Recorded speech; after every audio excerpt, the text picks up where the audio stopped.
Baik,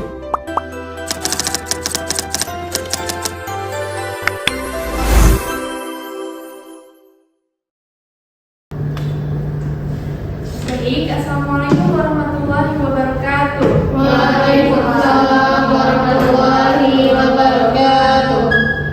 Baik, sebelum kita memulai pembelajaran kita pada pagi hari ini, alangkah baiknya kita berdoa untuk dapat diberikan kelancaran, kebermanfaatan, dan juga keberkahan. Untuk ketua kelas, boleh tolong pimpin doa teman-temannya. Berdoa dimulai. Berdoa selesai. Nah, oke. Bagaimana kabarnya semua anak-anak? Baik, Bu. Udah sarapan semuanya kan? Sudah, Bu. Oke, udah siap ya belajar fisika hari ini? Iya, Bu. Hari ini ada yang tidak hadir ya? Hadir semua, Bu. Hadir semua ya, berarti antusiasnya tinggi sekali buat belajar fisika.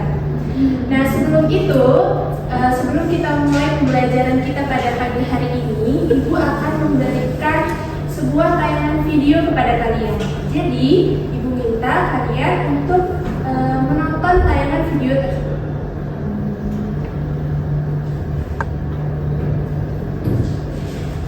Nah, nampak semuanya ini?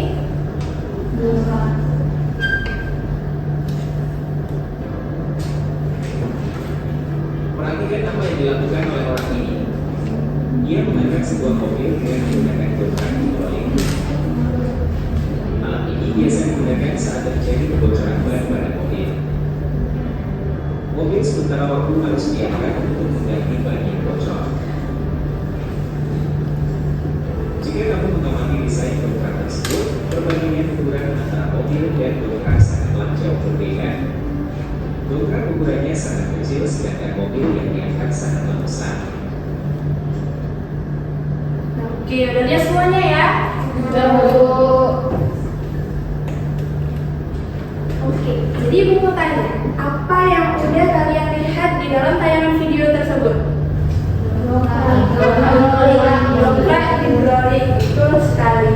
Nah, sekarang Ibu mau tanya, pernahkah kalian melihat secara langsung ataupun menggunakannya? Ada yang pernah, ada yang belum ya? Ada yang pernah, ada yang belum, ada yang lihat mungkin ada di bengkel gitu ya. Nah, jadi menurut kalian bagaimana cara dongkrak ini bekerja dan bagaimana bisa dongkrak yang kecil ini dapat mengangkat benda yang berat seperti mobil? Belum tahu ya, belum tahu jawabannya. Nah, jadi pada hari ini kita akan belajar tentang sebuah hukum yang nantinya dapat menjawab pertanyaan bagaimana benda kecil ini dapat mengangkat benda yang besar seperti mobil. Nah, anak-anak, ilmu fisika ini sangat penting untuk dipelajari. Salah satu contohnya adalah hukum Pascal yang ada dalam dongkrak hidrolik ini. Ilmu fisika ini sangat penting dalam membantu kehidupan kita sehari-hari. Contohnya dalam dongkrak hidrolik tersebut. Kenapa penting? Karena dari contoh dalam dongkrak hidrolik kita bisa mengetahui bagaimana alat yang sederhana yang kecil ini dapat membantu seorang mekanik untuk dapat mengangkat mobil yang super berat. Nah, adapun karena pembelajaran kita pada hari ini mengenai hukum Pascal, jadi Ibu akan menyampaikan tujuan pembelajaran kita pada pagi hari ini.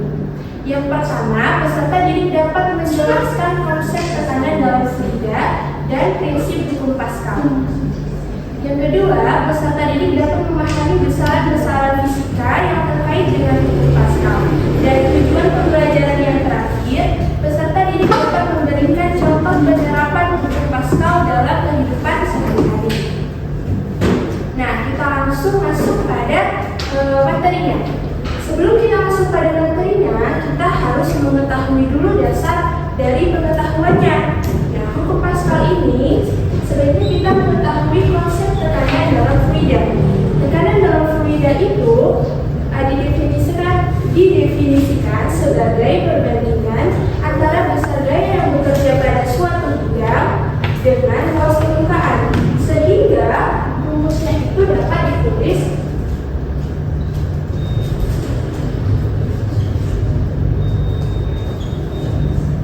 P sama dengan F per A, di mana P itu merupakan tekanan, F itu merupakan gaya, dan A itu merupakan luas penampang. Nah, jadi prinsip ini menjadi konsep dasar sebelum kita mengenal pada hukum Pascal. Nah, selanjutnya kita masuk pada hukum Pascal. Hukum Pascal menyatakan bahwa tekanan pada fluida tertutup akan diteruskan ke segala arah dengan sama besar. Artinya, jika kita memberikan tekanan pada suatu fluida, dia itu akan menyeluruh dan menyebar ke segala arah dengan sama besar dan tidak hanya berhenti pada satu titik saja. Nah, tekanan dalam hukum Pascal, tekanan ini sebanding dengan luas permukaan. Jadi dapat ditulis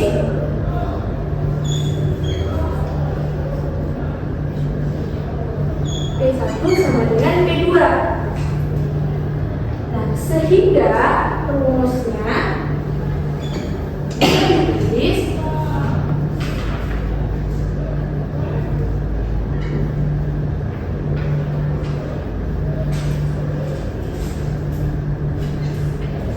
F1 per A1 sama dengan F2 per A2. Nah, jadi besaran-besaran yang ada pada hukum Pascal ini ada yang namanya tekanan, ada juga gaya, dan juga luas penampang. Nah, contohnya apa dalam kehidupan sehari-hari? Contohnya seperti yang Ibu tunjukkan pada awal tadi, ada pada dongkrak hidrolik, di mana ketika kita memberikan gaya pada piston yang kecil akan diteruskan ke piston yang besar dengan sama besar sehingga dapat mengangkat mobil yang super berat. Nah, sampai di sini apakah ada yang ingin ditanyakan? Nah, Ibu mau tanya sebelum Ibu bertanya, apakah ada yang ingin memberikan kesimpulan dari pembelajaran yang sudah kita lakukan? Ya, Angel. Jadi kesimpulan hari ini adalah yang saya pahami tadi, bahwa tekanan yang diberikan pada fluida dalam ruang tertutup diteruskan ke segala arah itu sama besar. Ya, benar sekali. Jadi benar ya apa yang dikatakan Angel, bahwa tekanan yang diberikan pada fluida tertutup akan diteruskan ke segala arah dengan sama besar. Selanjutnya Ibu ingin bertanya tentang rumus tekanan dalam fluida yang menjadi konsep dasar. Apa rumus dari tekanan dalam fluida? Ada yang tahu? Ya, Ides? Rumusnya itu P sama dengan F per A. Iya, benar sekali.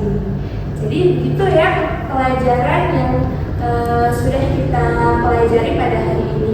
Nah, kira-kira menurut kalian hukum Pascal ini penting tidak untuk kehidupan sehari-hari? Penting ya. Jadi kita dapat mengetahui bahwa ternyata prinsip tersebut dapat diterapkan oleh alat-alat sederhana dan juga untuk membantu kehidupan kita sehari-hari. Selanjutnya, karena sudah habis ya materi kita pada hari ini, untuk kedepannya Ibu mohon untuk anak-anak belajar mengenai materi fluida dinamis. Dan juga Ibu memberikan PR buat kalian, tuliskan beberapa contoh lain dari penerapan hukum Pascal dan dikumpulkan pada minggu depan. Oke, sebelum Ibu mengakhiri pembelajaran kita pada pagi hari ini, Ibu minta ketua kelas untuk pimpin doa teman-temannya. Berdoa dimulai. Doa selesai. Oke, baik, sekian pertemuan kita pada pagi hari ini. Apabila ada salah, Ibu mohon maaf. Wassalamualaikum warahmatullahi wabarakatuh. Waalaikumsalam warahmatullahi wabarakatuh.